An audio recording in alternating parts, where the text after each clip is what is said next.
नमस्कार। ओम स्थापकाय च धर्मस्य सर्वधर्मस्वरूपिणे अवतार वरिष्ठाय रामकृष्णाय ते नमः। Namaste everyone.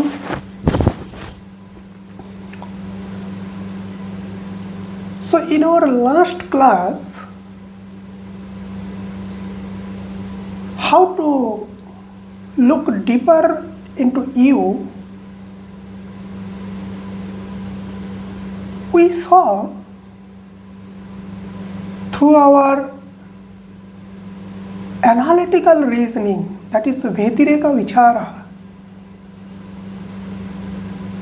the self and the different form from self is non-self.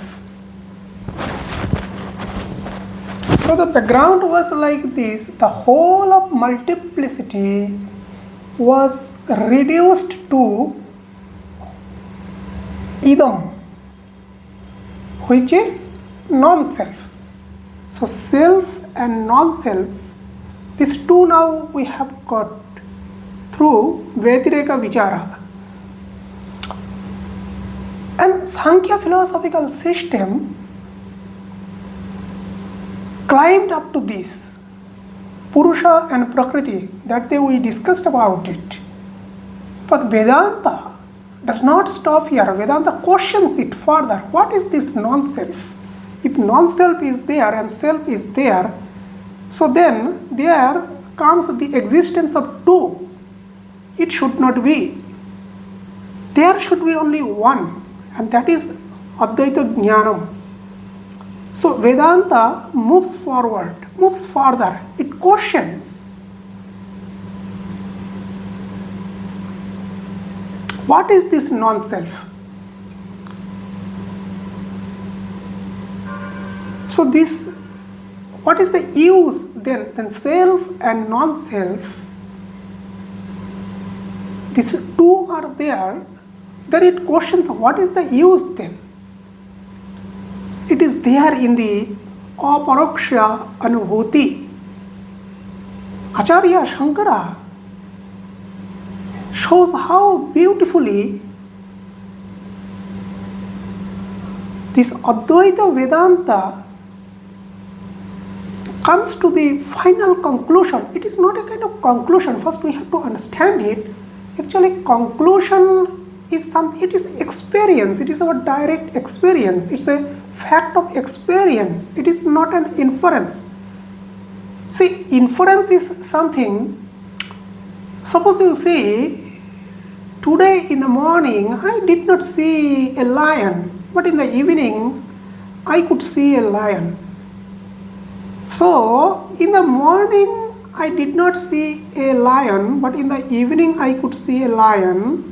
And in the evening, after seeing that lion, if I memorize that yes, in the morning, this kind of lion I could not see, this memorization happens because of the presence of consciousness. It is not a kind of inference. If it is an inference, then the question comes, where was this memory stored? So certainly, the presence of consciousness is always there. The persisting presence of consciousness is always there. So we have to understand it. So in the morning, I could not see such a lion, but in the evening, I could see a lion. I am becoming the witness of these two instances. I am becoming the witness to these two different experiences. What I could not see in the morning and what I could see in the evening. Try to understand it. So my presence as consciousness never goes.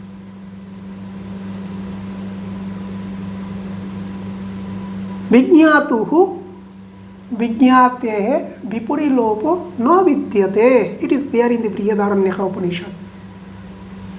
There is no Vipurilopa. It never goes. My presence as consciousness never goes. So I am the witness that I could not see the lion, and I am the witness that I could see the lion in the evening.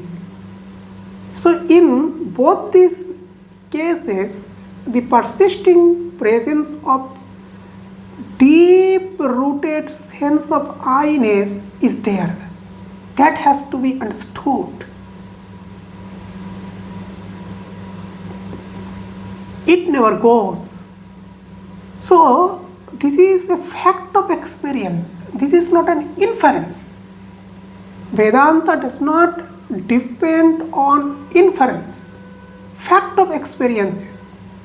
But what Vedanta does,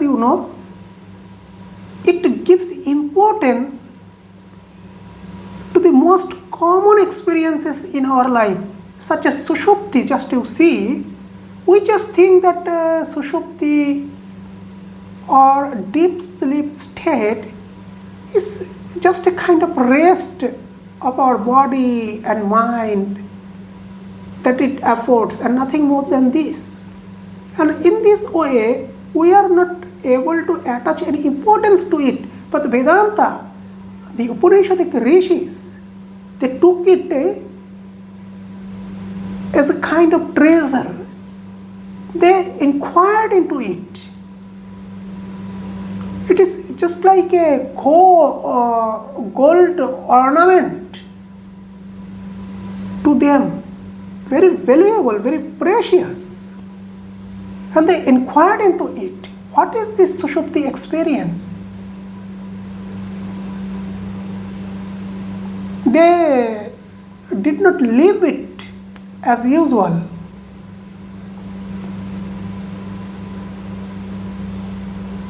So, you see, in the state of Sushupti,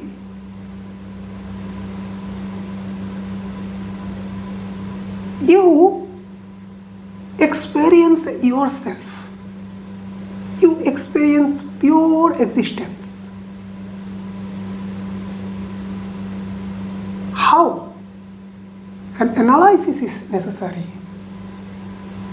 So we are coming to this point.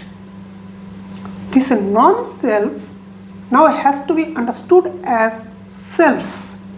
So through Vyatireka Vichara, in our last class, we understood that self is different from the non-self. The whole of multiplicity was reduced to idam, and idam is non-self, and aham is self.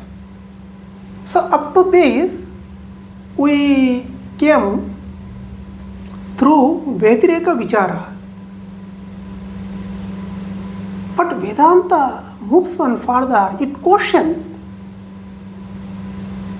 what use is there then if still we are standing on duality? So a beautiful shloka comes in the Aparaksha Anubhuti. Iti atma deha bhagena prapanchasaiva satyata yathokta tarka shastrena tata kim purusharthata. Once again, iti atma deha bhagena prapanchasaiva satyata yathokta tarka shastrena tata kim purusharthata. So it comes in the Aparaksha Anubhuti.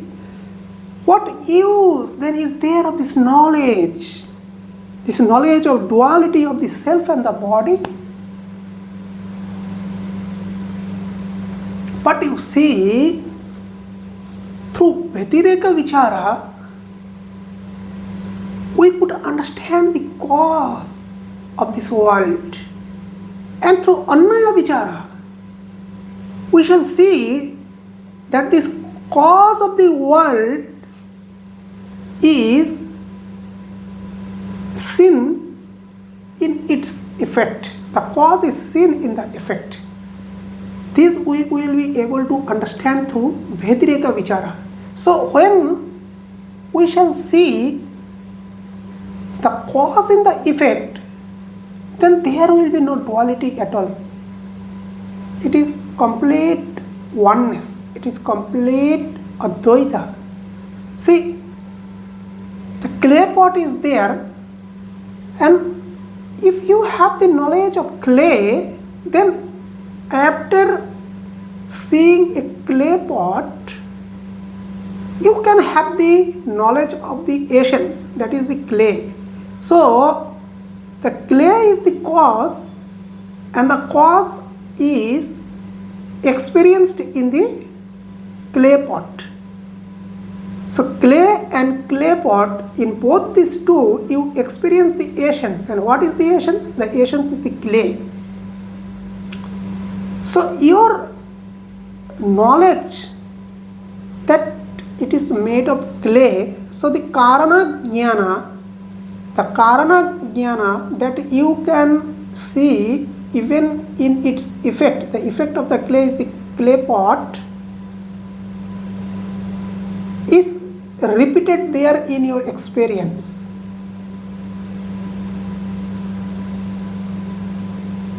Then it is what it is then? Then it is the knowledge of Advaita. Because you can experience the sameness. You can experience the same karana. Just try to understand it. So the self has to be experienced in the non-self. The self has to be seen in the non-self. The self has to be discovered in the non-self. This will come through the vichara of Annaya, that is syntactic reasoning. Vyatireka vichara, it was analytical reasoning. Now through Annaya vichara, we shall come to the syntactic reasoning. So a Purna Jnani, see, when a Jnani or a man who realizes the oneness everywhere, there will be no difference in his eyes at all. There will be no differentiation at all. Sri Ramakrishna's classic example is there. Just you try to recall it in your mind. What he said about an Ishwar Kati. That first he negates the world. Through Vyatireka Vichara, he negates the world. And then he affirms the same world as the manifestation of Brahman. And he gave this classic example that a man who is trying to climb to the roof is negating the stairs. By breaking the stairs, he is just going to the roof, and after reaching the roof, he sees that the stairs also are made of the same materials. What are the materials? Brick, lime, brick dust, all this. So these materials are there in the roof, and these materials also are there in the stairs. Then he can easily look at the karana of these two. Look at the karana of these two materials. Then there does remain no differentiation in his eyes. Then as per his wish, he can move either upwards or downwards. He can move either to the roof or he can come down the stairs. Why? Because there is no difference at all. His moving is there. But in his knowledge within, there is no differentiation at all. There is no difference at all. Why? Because it is all Advaita. He sees only oneness there. He sees only oneness there. So, through Vyatireka Vichara, we could come to know about the Karana. Now, through Anvaya Vichara, we will be able to understand this. We will be able to understand that the same Karana or the same Karanam, the same cause, is manifested as the effect. So, here comes a very beautiful shloka also in the Aparaksha Anubhuti. Karanam Vetirekena Puman Adau Vilokayet Arnayena Punastadhi Karye Nityam Prapashyati. This is the statement of Acharya Shankara. By analytical reasoning, one reaches the ultimate cause of the universe, and by syntactic reasoning, that very same cause is seen always in the effect. It comes in the Aparaksha Anubhuti, verse number 138. So now the question is, how is it possible? How we can come to this fact of experience? See, that day also I told you that experience is always there. Just we have to scrutinize our experience. We have to put some reason to our experience. As per the scriptural statements, as per the scriptural guidelines, as per the scriptural or Upanishadic process.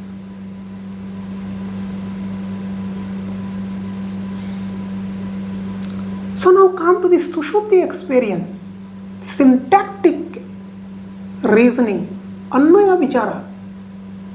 This non-self also is nothing but the self. This now has to be understood. Then we shall reach the complete Advaita Jnana. There will be no Dvaita at all.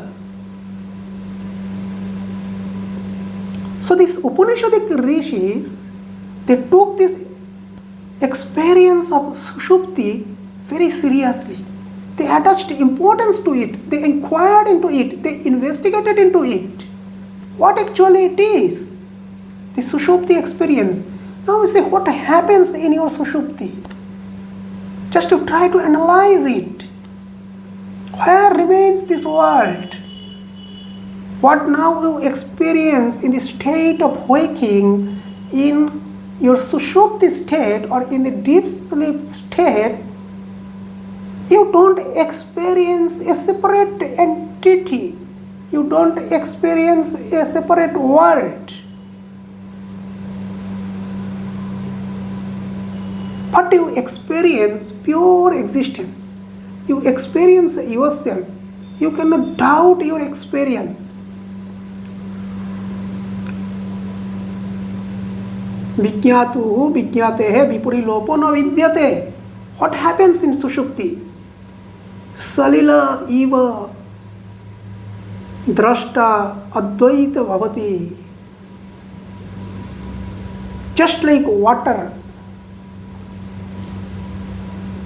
body of water, you just become one.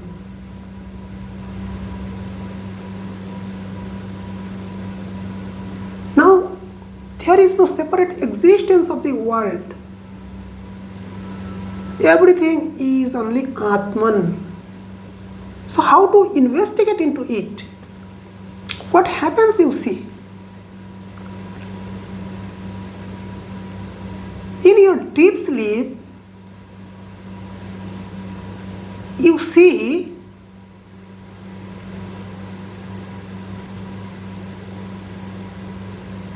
that your knowledge that you exist does not go. How do you come to know it? Because when you come to the waking state, you just say, I was present, but I was there, your deep rooted I sense does not go at all. That deep rooted I sense is there. That day we discussed about it. Pratyak, just try to recall that example.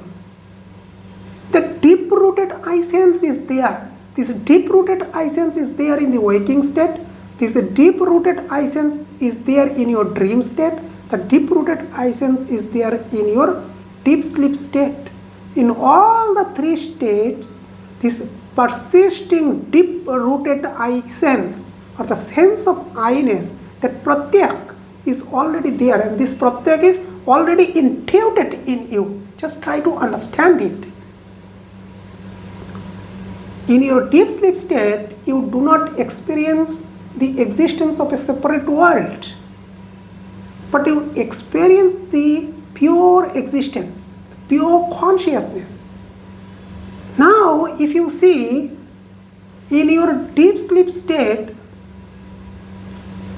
there is a screen of ignorance, there is a screen of ajnana that completely covers all the empirical reality, all other external objects.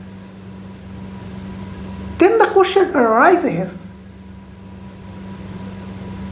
if all other objects are covered by a screen of ignorance, then you could have been even the watcher of that screen of ignorance in your deep sleep state.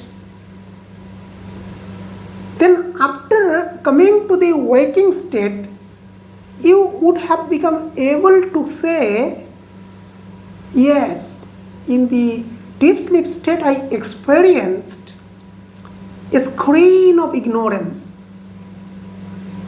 But you cannot say like this, or you don't say like this. And the second problem comes, that screen of ignorance, if you experience in the deep sleep state, then this experience happens with the help of your sensory organs, and the sensory organs are completely dysfunctional in your deep sleep state. Then this deep sleep state, this sushupti, was not at all deep sleep state. It was either waking or dream. Just try to understand it. It was either waking state or dream state. So from the standpoint of your sushupti jnanam, deep sleep state, you don't experience this kind of screen of ajnana. Or if you say, I did not experience anything, that also cannot be. Why? Because complete null and void, it is not there like this. You experience yourself. You say, I was there. This persisting sense of I, this persisting sense of your own presence is always there in your memory. This deep-rooted sense of pratyak is always there in your memory. It is there even in the deep sleep state also. Just try to understand it. Now the question comes, whatever you experience today in the waking state,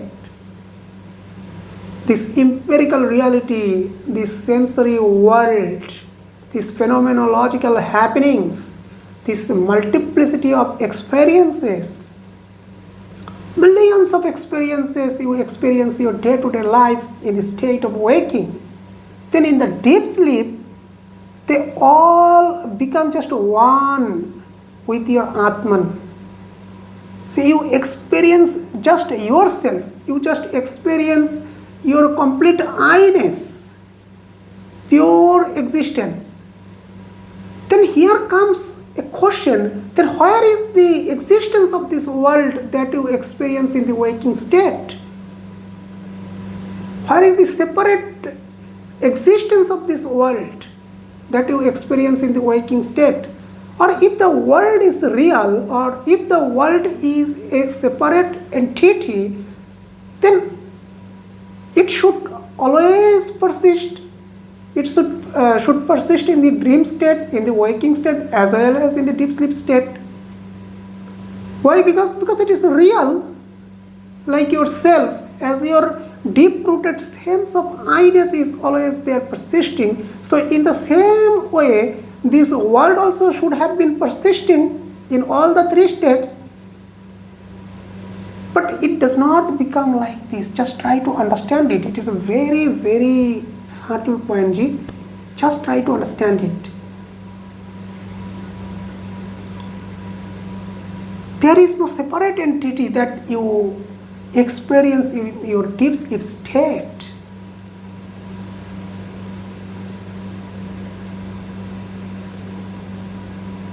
And where everything merges completely, that also you cannot say from the standpoint of your deep sleep state. So everything becomes one. And that everything becomes one, that also you cannot say in your deep sleep state.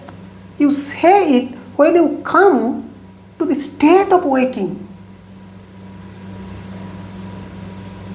Just try to understand it.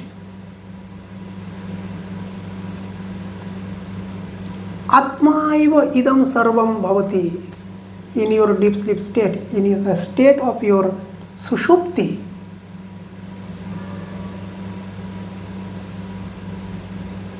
So this is syntactic reasoning.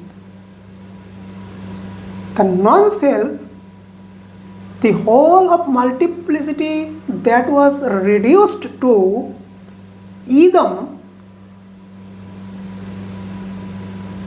is now reduced to yourself, because only yourself exists in the deep sleep state. Today's waking state, right now you are in the waking state and you are listening to something.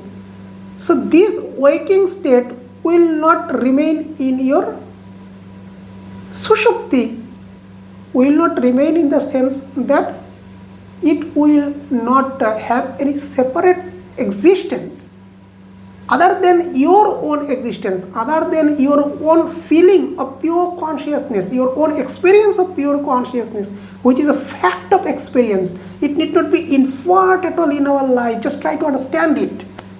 Inference is something different, and fact of experience is something different.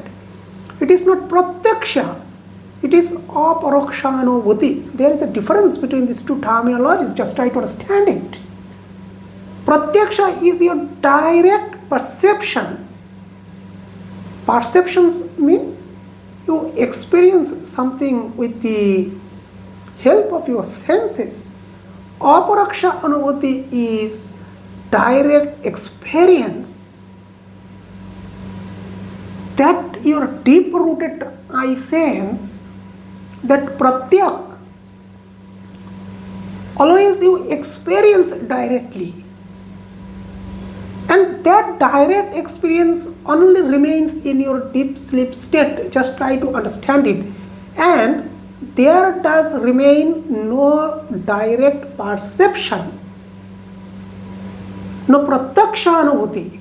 Aparaksha anubhuti only remains in your deep sleep state. Just try to understand the difference between these two.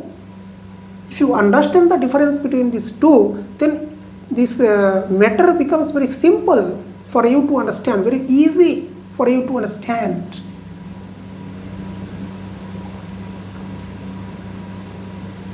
So the whole of multiplicity was reduced to idam in the state of waking. Then we got self and non-self.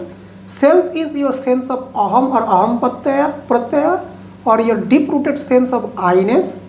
And idam is the whole of multiplicity. Then Vedanta questioned it further. What is this non-self? And we started our annaya vichara, this process of syntactic reasoning. So when we take the experience of our deep sleep state, we see there is no other world than the existence of my pure consciousness, which is a fact of experience in our deep sleep state.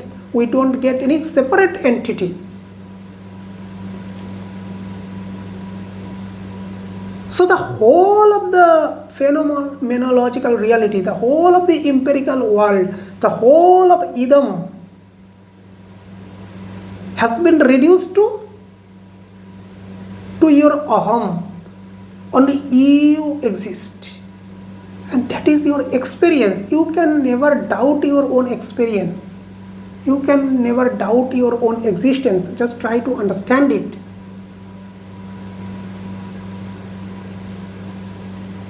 Now, still there is a problem. Now you will ask me, okay, Swamiji, in the deep sleep state it is possible. This Annaya Vichara you are now doing, just taking the example of our deep sleep state. But in our deep sleep state there is no problem at all. We don't face this multiplicity in the deep sleep state. Everybody experiences it. But what benefit I will get out of it if I do the vichara of the deep sleep state in the waking state, and finally I see that I need to depend on some kind of reasonable conclusion only. It is not culminating in my own experience in the waking state. So my problem is not solved. Very funny, very interesting. Your problem is not solved. That is correct. Through this kind of vichara, sushupti vichara, we can reduce the whole of multiplicity into one. We can reduce the whole of multiplicity to aham. That is okay, wonderful. But in my waking state, when I open my eyes, I see this and that thing. With the help of my ears, I listen to this and that. Then once again I see the variety. Why it is happening? Then how to understand it? How to understand the sarvatma bhava? How to understand that atmaiva idam sarvam? How to understand neha nanasti kinchana?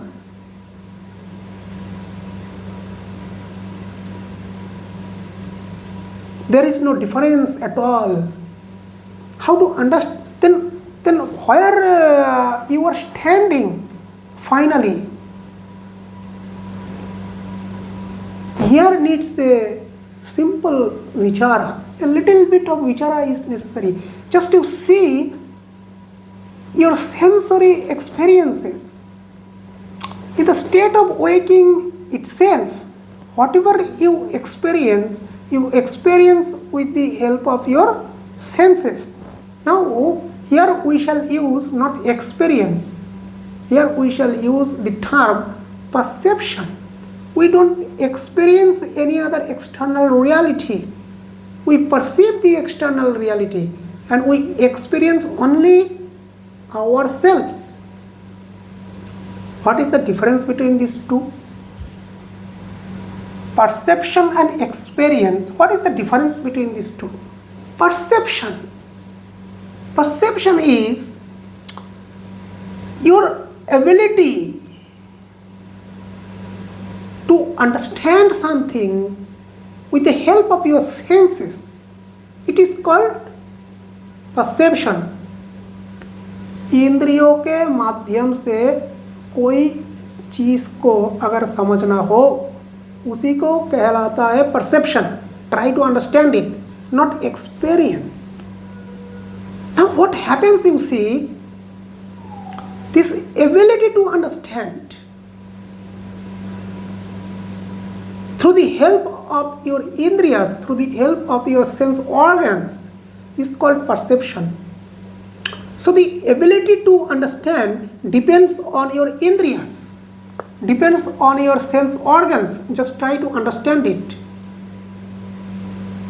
But your pure experience of I-ness all the time, all the moment,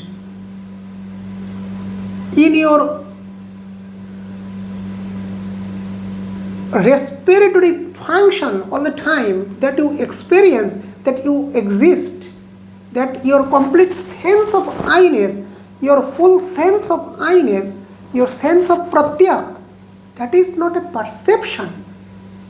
That is your experience, that you experience always in your heart. Just try to understand it.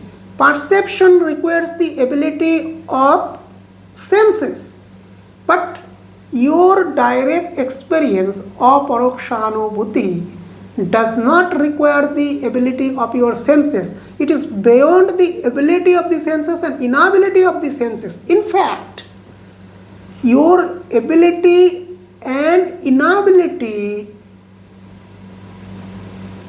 of senses are deeply rooted in your sense of I-ness.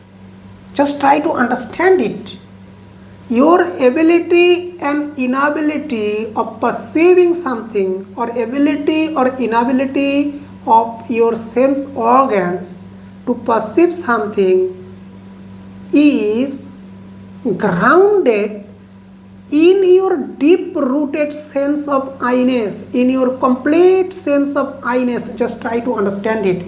So your complete sense of I-ness is not dependent upon your perception, is not dependent upon your ability or inability of senses. Just try to understand it.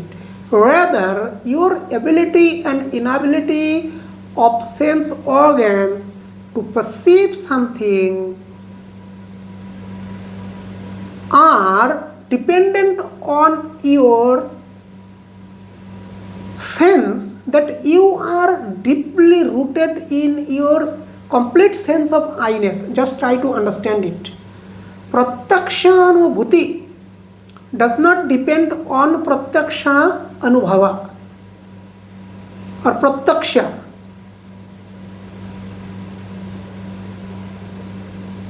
Just try to understand it. Aparaksha anubhuti does not depend on your pratyaksha anubhava. Your pratyaksha anubhava is dependent on your aparaksha anubhuti.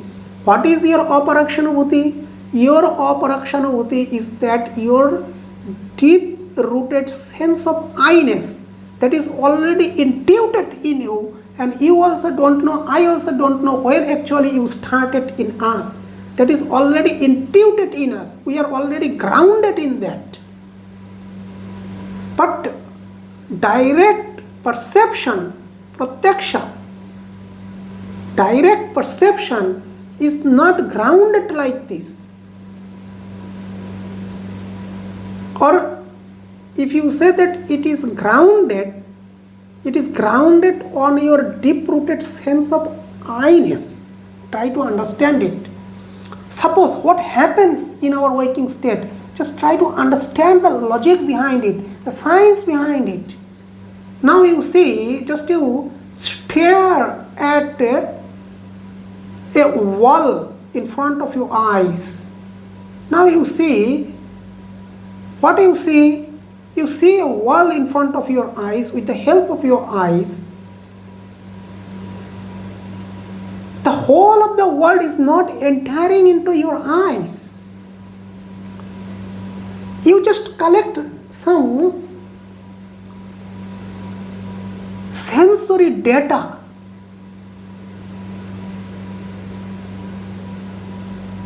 After seeing a wall, you organize them. That sensory data are the sensory data, you organize it.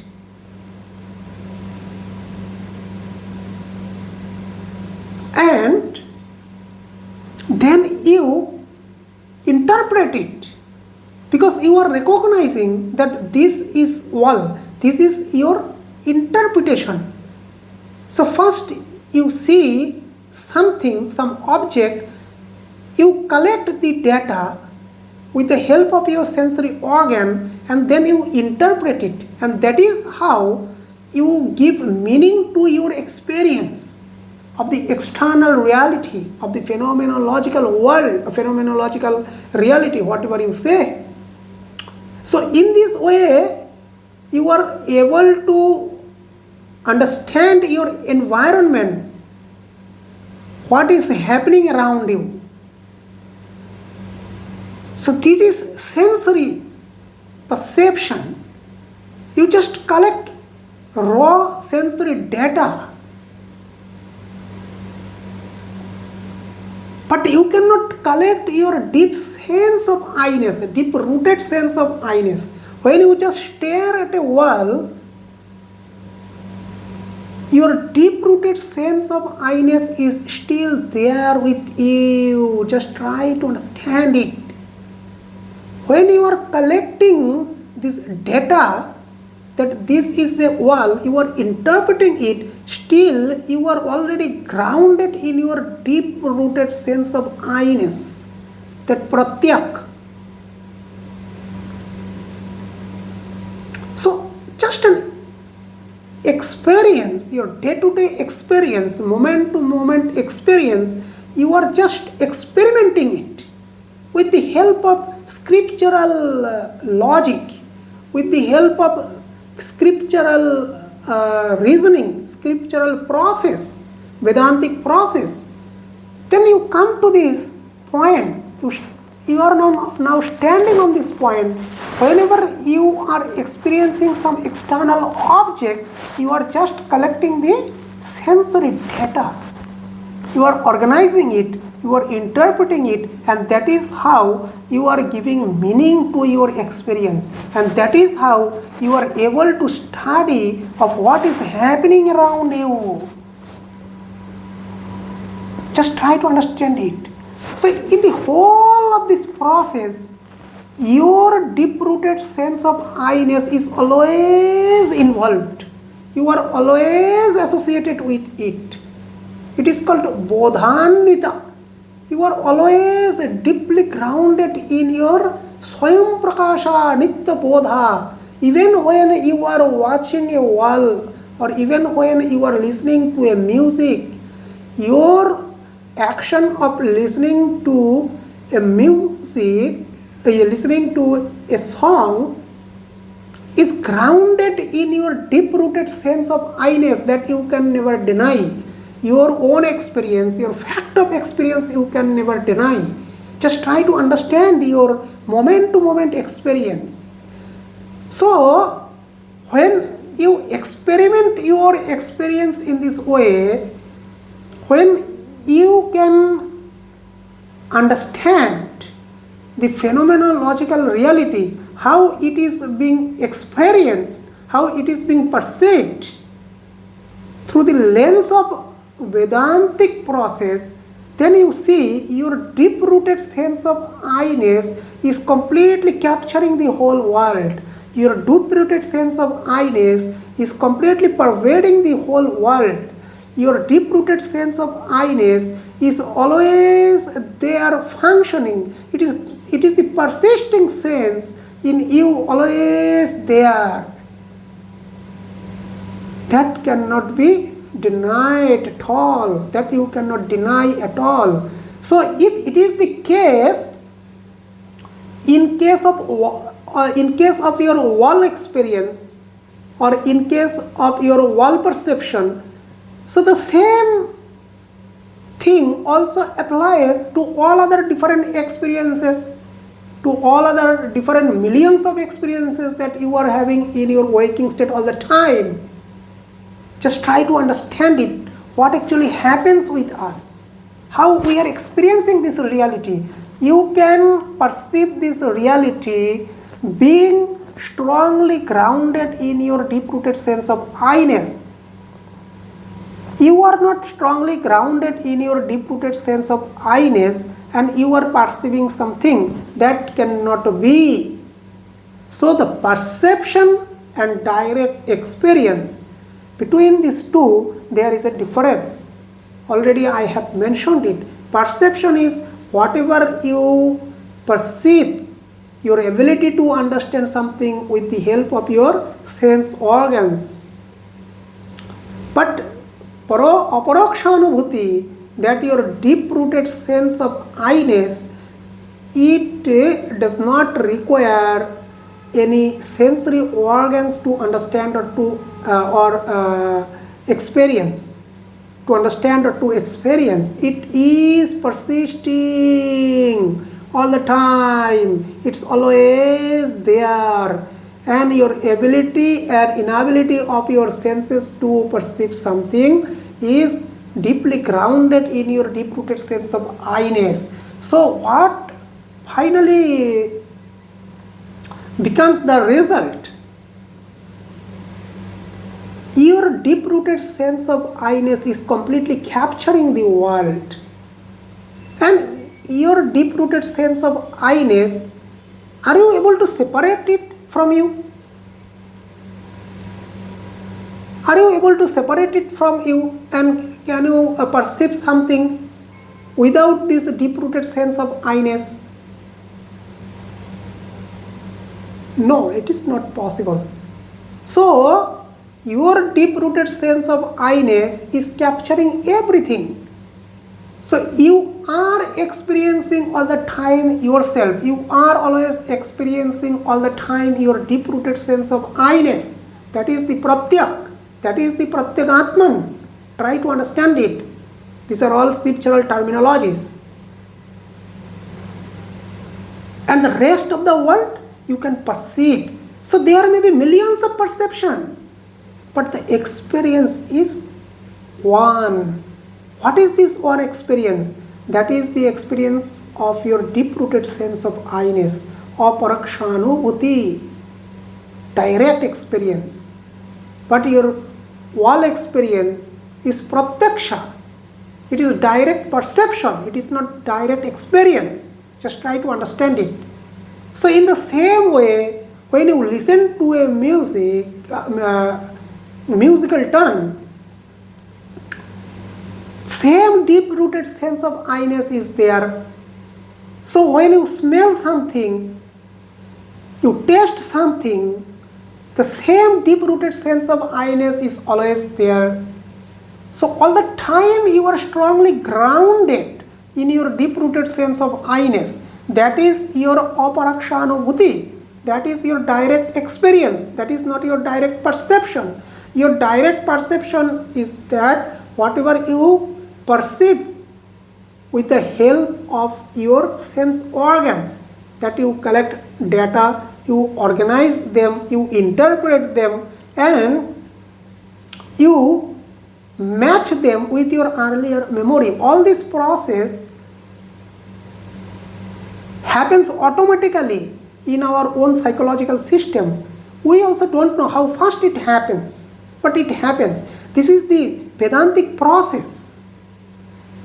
So when you understand it, then you see only your deep-rooted sense of I-ness is pervading the whole world.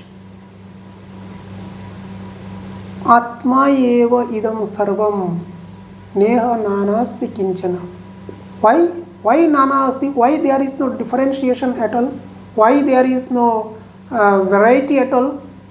Because whatever you perceive, the objects may be different, but your direct experience is same all the time.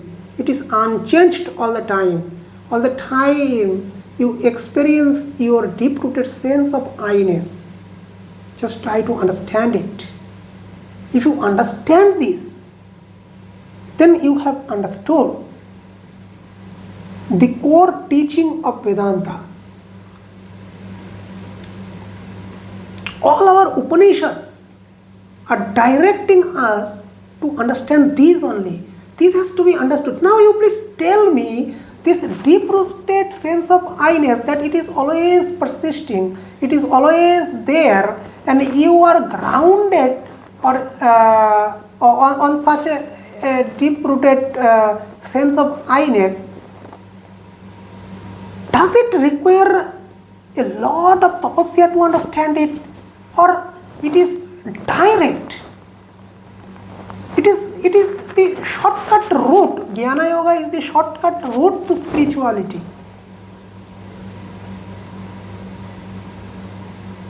After doing tapasya for how many years, you will be able to understand this deep-rooted sense of I-ness. No, no, no, it is already there.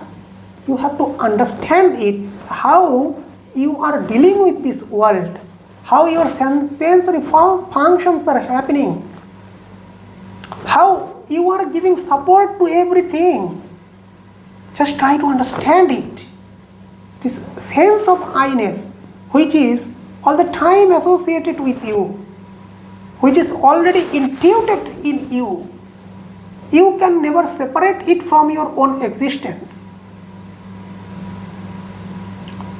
So finally, where we stand, finally we see in all our experiences, in all our perceptions in this world, we only experience ourselves, we only experience our deep-rooted sense of I-ness. If you exclude it, is it possible to exclude? Will there be any perception then? No perception at all. So all of your perceptions are encapsulated by your deep-rooted sense of I-ness. So what you see only, your deep-rooted sense of I-ness. Perception is changing all the time as per the external objects. But your deep-rooted sense of I-ness is not at all changing. It is same all the time. It is unchanged all the time. It is persisting all through the situations, all through the experiences. Just try to understand it. Then when you stand on such a conclusion, based on your fact of experience, then how can you say that there is still multiplicity? Multiplicity is there as per your sensory organs, but as per your experience, there is no multiplicity at all. Just try to understand it. There may be many direct perceptions, but there is only one direct experience. That is aparaksha anubhuti. And what is this? This is your sense of I-ness, pratyak, which is already intuited in you. Try to understand it. Then you achieve sarvatma bhava.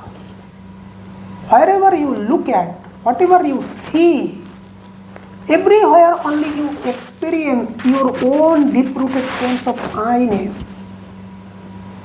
Perceptions may be different, but your experience is your deep-rooted sense of I-ness only. That you experience in your own psychological system all the time. Then you attain to sarvatma bhava. It need not be attained to. It is already there.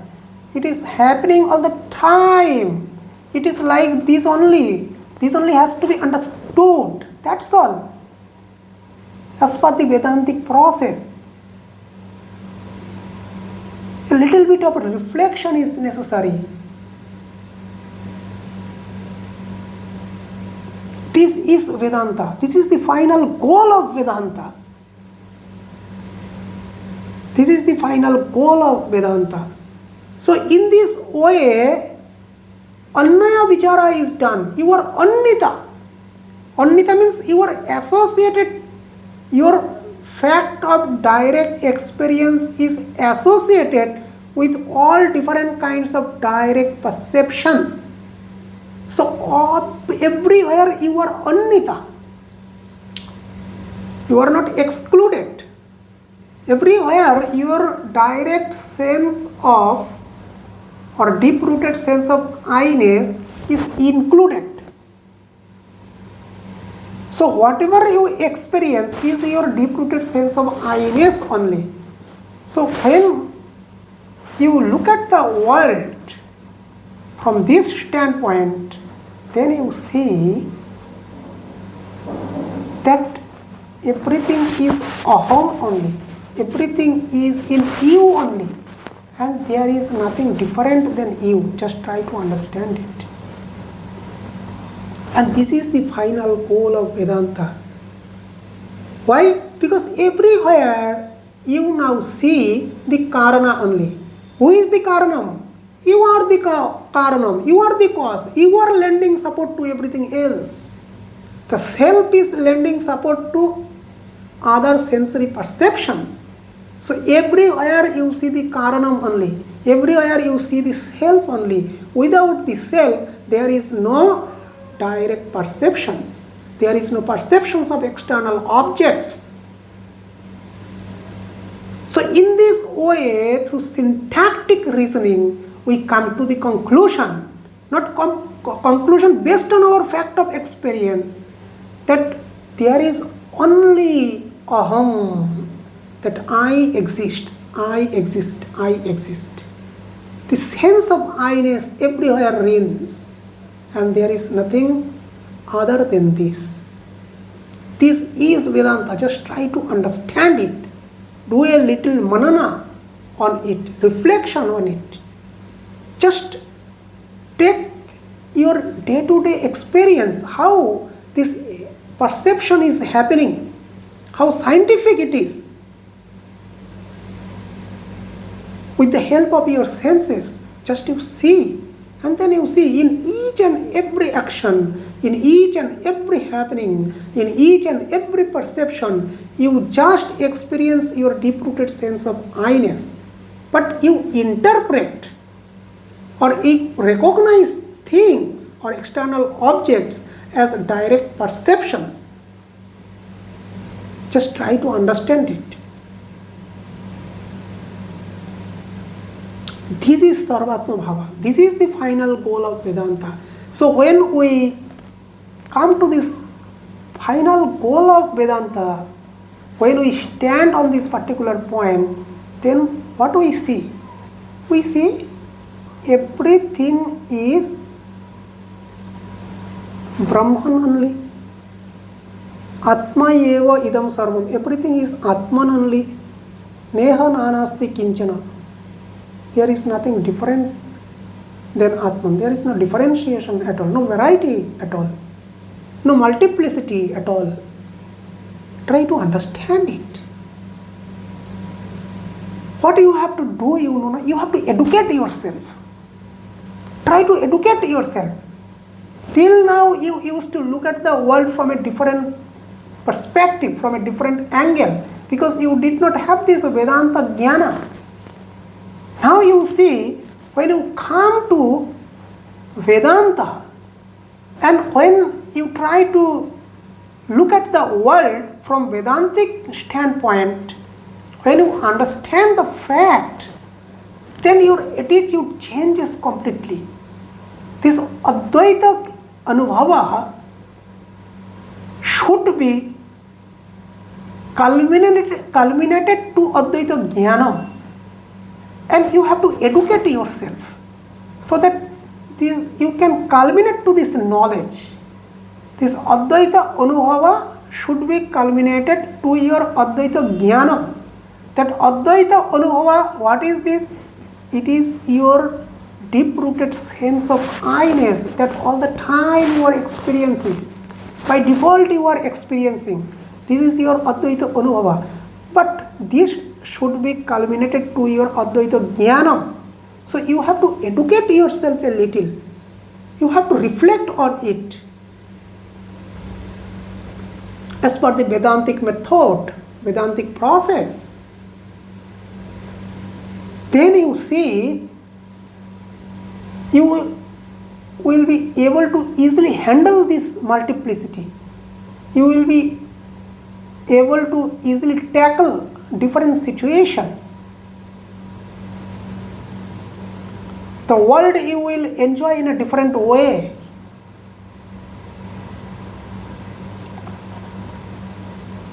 Okay, already we are run out of time. Om Shanti Shanti Shanti Hari Om Tat Sat Shri Ramakrishna Arpanamastu.